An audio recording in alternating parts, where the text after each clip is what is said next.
Our first story today comes from a guy named Jay. Now, Jay loves to go hiking in northern Arizona. He's got this perfect spot that he loves that's kind of a finger bluff that's got a huge cliff down either side. And if you look down 1,000 feet down there, there's a whole bunch of wildlife down there. There's creeks, there's lakes, there's everything that you could want from a camping spot in that spot. And he camped there all the time. And sometimes they would camp in that spot and then they would go out for some day hikes, he and his friends. And sometimes they would come back and there would be this stench at their campsite. And Jay describes it as kind of like horse sweat when you take a saddle off a horse that's been riding for a while, and skunkiness. And Jay's been out in the wilderness a lot, so he knows what elk smell like, what bears smell like. And it was none of those things. It was a smell that he could never quite explain. But the smell would always go away within a minute or two of coming back to camp, so it was nothing that he really paid much attention to. So Jay and his friend decide that they're going to go camping. It was kind of a last minute decision. They decided to go on up there. It was winter and everything, but they're experienced winter campers, so they're like, let's just go. Unfortunately, Jay's dog had just died and he'd had him cremated. And so he decided he was going to take his dog's ashes up to that spot and spread them while they were there. He figured it was the most fitting tribute that he could give to his companion. So they hadn't even started packing till like 7 p.m. on Friday. So by the time that they got even close, it was like 2 a.m. and it had started to snow. It was a blizzard and it was getting deeper by the minute. Thankfully, they had a 4x4 so they were able to traverse wherever they needed to go.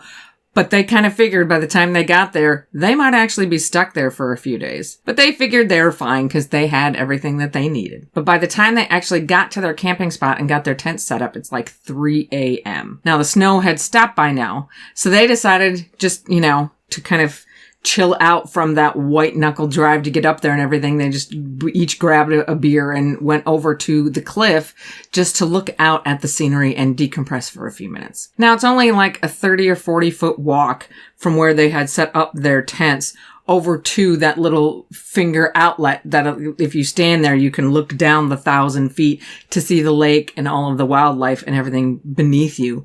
And they were struck at how beautiful it was, because neither one of them, being, living in Arizona, had ever seen it in the wintertime before. And they just stood there in awe of how beautiful it was with that freshly fallen snow. So they're just standing there in that kind of enveloping silence that only a fresh snowfall can give you. And Jay and his friend are just talking about how lucky they are to be there at that moment. And they're looking at the beautiful scenery around them. They're taking sips on their beers. And they just happen to notice that they're actually starting to echo with the cliffs that are on the other side of the valley from them. So as soon as they heard that, Jay lets out his best war cry imitation and his buddy follows suit, and they're hooping and hollering until his friend's cry is cut off by what they describe as a manimal scream coming from behind them on the other side of their camp, like 200 feet behind them. Now on that side is a really rugged cliff and that just goes straight down into a marshy area. But before the two of them can even process what they're hearing, from in front of them, they hear another splash.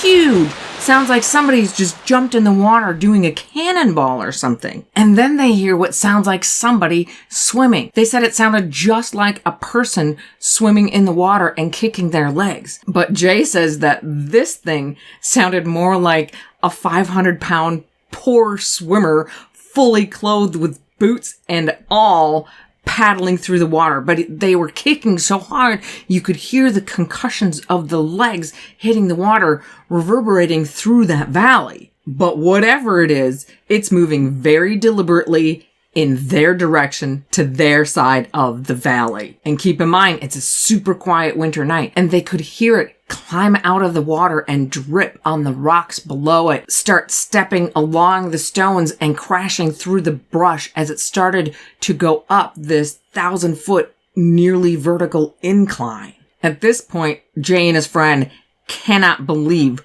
what is happening. They don't even exactly know what is happening, but they do know Jay's friend has his gun in his holster on him, but Jay had left his gun back in his truck. So they stay there for a few more minutes, listening to this thing getting closer and closer, whatever it is, until they realize that whatever it is probably about a minute away from being right on top of them. At that point, they decide, okay, time to go back and get Jay's gun as well. So they both head back to the truck. They get to the truck, Jay gets his gun, and he and his friend stand there both ready for something to happen. And it doesn't. Nothing happens. Everything has gone silent. So they stay up for about another hour or so until they finally head back to their tent and go to sleep. And the rest of the trip was completely uneventful. Now, Jay says that after all of this, his question is, what animal at 3 a.m.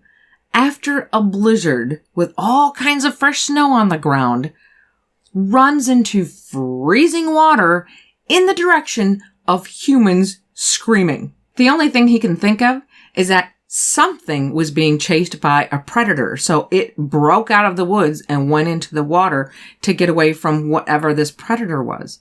But if it's something trying to escape a predator, why would it head toward a 1,000-foot vertical cliff? That's not the most efficient route to get away from a predator. And that also doesn't explain the howl that they heard from behind them. What was that? And the fact that whatever they heard sounded bipedal. But if it were a human hoaxer, as soon as they hit the water and started swimming, they would be in hypothermia trouble, considering it was the middle of winter. So to this day, Jay still cannot explain what they heard.